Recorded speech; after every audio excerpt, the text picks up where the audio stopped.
నమోదు చేస్తే ఈ యొక్క కార్యక్రమం నెల రోజుల నుంచి 6 నెలల నుంచి కూడా వాళ్ళు పరిశీలిస్తూ ఉంటారు. పలానా వాళ్ళ అమ్మాయి పలానా వాళ్ళ అబ్బాయి అక్కడ ఉన్నది కాబట్టి వారికి మనం సరితూగుతామా లేదా అన్నది వారి కుటుంబ సభ్యులు కూడా కలిసి ఆలోచించుకొని ఈ యొక్క వివాహం వారు కుదుర్చుకుంటూ ఉంటారు.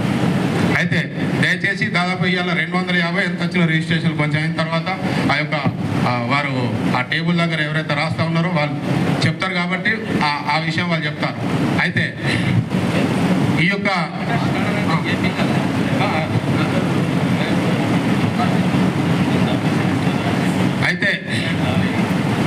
నేను ఒకటే చెప్తా ఉన్నాను, పిల్లలకు దయచేసి 25 సంవత్సరాలు 23 సంవత్సరాలలోనే పెళ్ళిళ్ళకు ఆలోచించండి.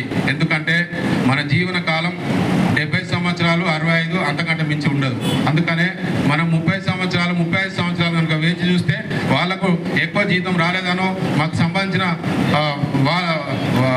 ఏది పట్టణాల లోపల లేరనో, లేకపోతే వాళ్ళకి ఆస్తులు లేవనో, మాకు సంబంధించిన ఉద్యోగం లేదనో దయచేసి మీరు ఎప్పుడు కూడా ఆ విధంగా ఆలోచించకండి. ఎందుకంటే ఆలోచిస్తూ ఉంటే 35 సంవత్సరాల అమ్మాయికి పెళ్లి చేయాలంటే 40 సంవత్సరాల అబ్బాయి కావాలి. మరి ఎక్కడికి పోదాం 40 సంవత్సరాల అబ్బాయికి? అందుకని ఈ చిన్న జీవితంలో దయచేసి 25 సంవత్సరాలనే పెళ్లి చేయాలని చెప్పి మీ అందరికీ నేను విజ్ఞప్తి చేస్తూ ఉన్నాను.